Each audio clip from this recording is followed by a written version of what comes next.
Հարգելի գործընկերներ, ավարտվում է 25 թվականը, մենք պետք է արդեն պատրաստվենք տոներից հետո ամփոփել նոյեմբեր-դեկտեմբերի աշխատանքները, հետևաբար որոշեցի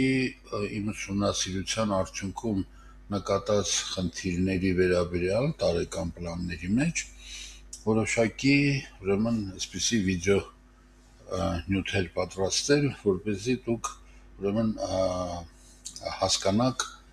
ներկայացվող օրինակների դժվարությունները, ատասելու դարձրամ տնօրեն նախատեսել է 20-ից 25 հունվարի 5 աշխատանքային օրվա ընթացքում երկուշաբթի ուրբաթ իրականացնել արվեստ առարկաների ուսումնական բնագավառի առարկաների դասարանման որակը։ Եվ քանի որ գրել է առարկաները, հետևաբար ենթադրվում է, որ արհեստ եւ արհեստ բնագավառը 10 դասարանում ներկայացրած է առնվազն 2 առարկայով։ Մենք գիտենք, որ արհեստ բնագավառում կարող ենք ուսումնասիրել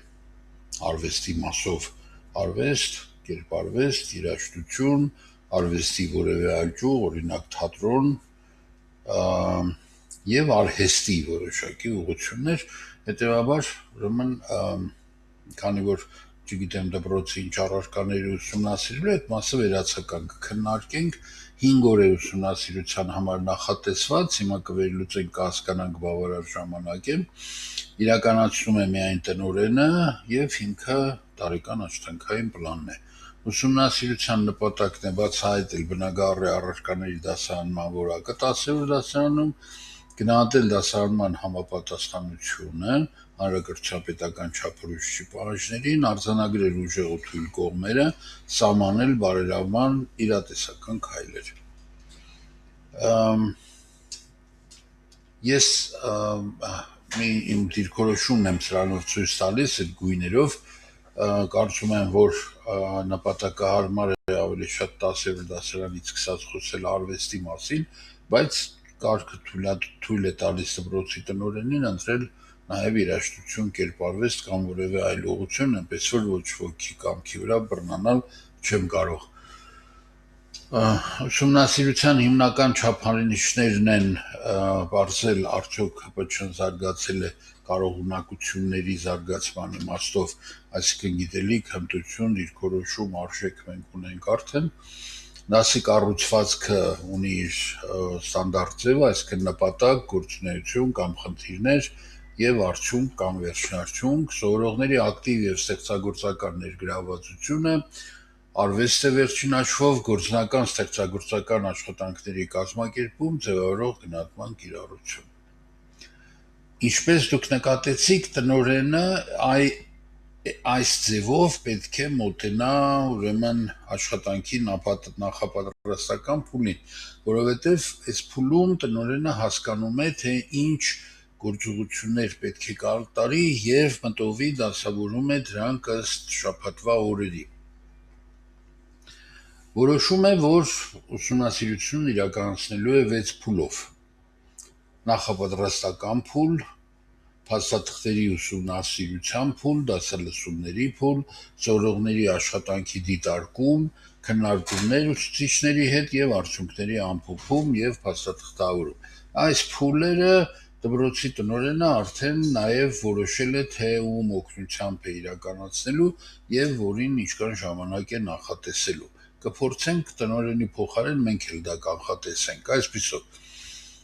Առաջին փուլ նախապատրաստում։ Տնօրենի գործողություններն են հետեւյալը. սահմանում է ուսումնասիրության նպատակը եւ խնդիրները, հստակեցնում է գնահատման չափանիշները, այս մասը տնօրենը ինքնուրույն է իրականացնում, այսինքն նստում թուղթուգրիչով կամ համակարգչի առաջ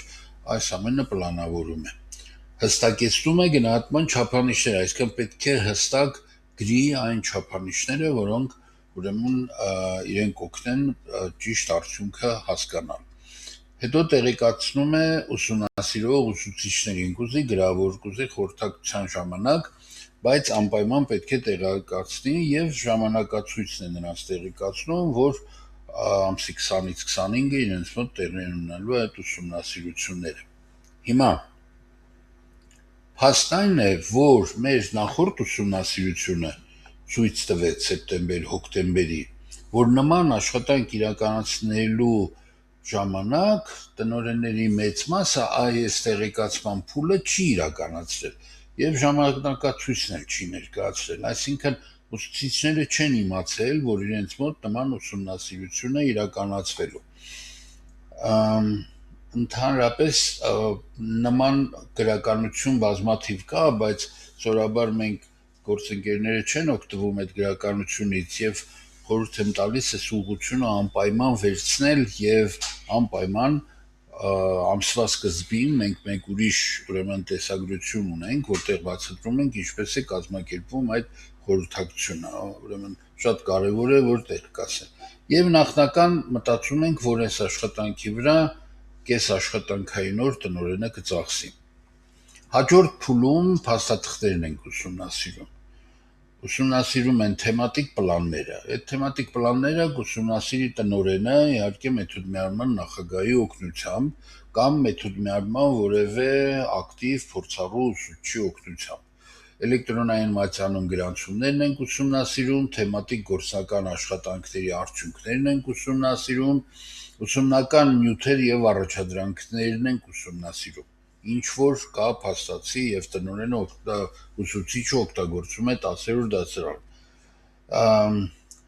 Դրա նպատակն այն է, որպեսզի մենք կարողանանք հասկանալ արդյոք պլանավորածը իրականացվածը իրար համապատասխանում են, թե պլանավորված է քիչ, բայց իրականացված է շատ, սովորաբար լինում է իհարկե հակառակը, բայց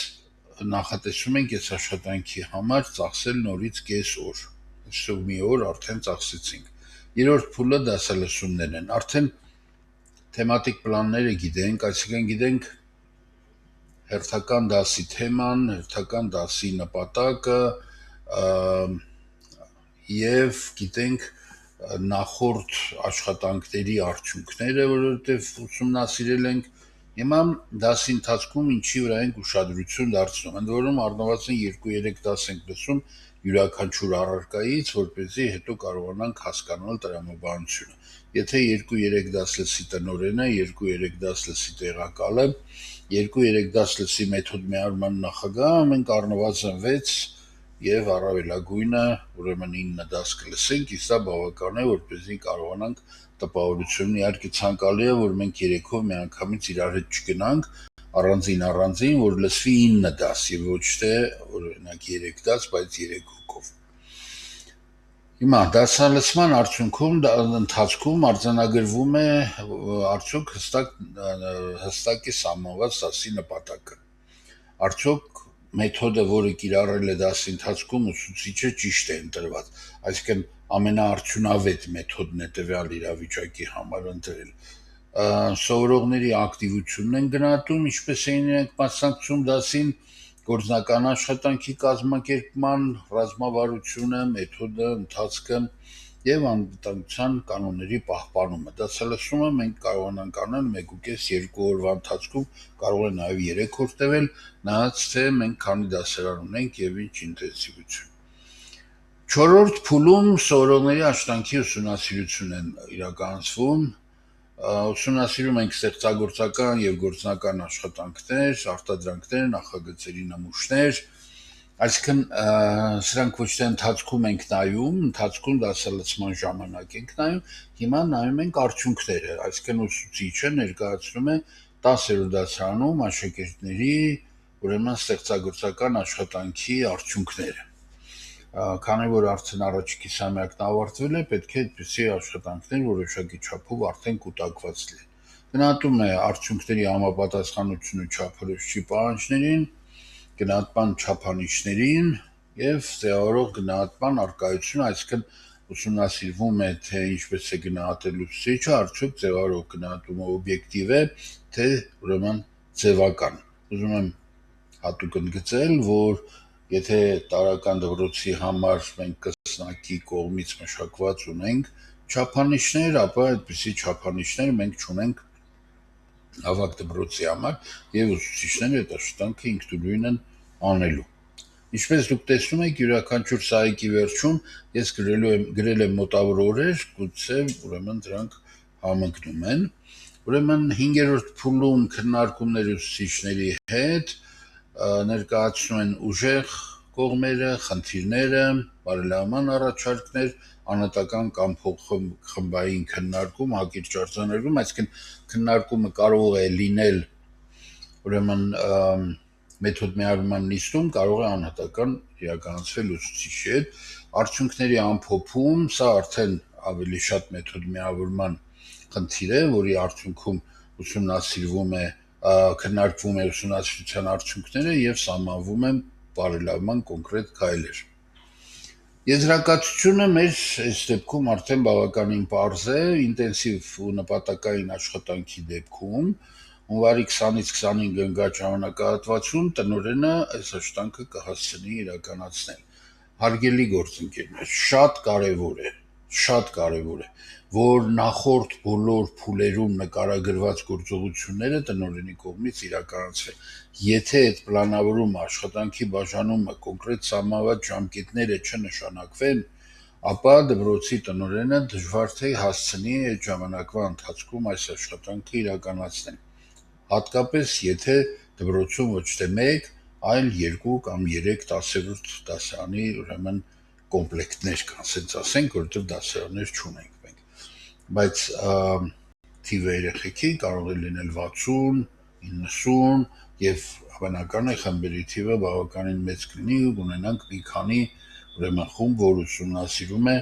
արվեստ առարկան տարբեր ուրեմն ուղղություններով։ Նման աշխատանքների պլանավորման եւ իրականացման համար նկատի ունեցեք ներդպրոցական վերահսկողության աշխատանքները ժամանակատար են։ Հետևաբար, եթե հաշվի առնենք այս դպրոցի այս մի պարզ օրինակը, մենք տեսնում ենք, որ հունվար ամսվա մի շաբաթը արդեն կորավ։ Չկորավ, նպատակային օգտագործվեց, բայց այդ ընթացքում տնօրենը ներդպրոցական վերահսկողության իմաստով կարող է անել միայն եւ միայն այս աշխատանքը։ Այլ գործեր էլ կհասցնի անել,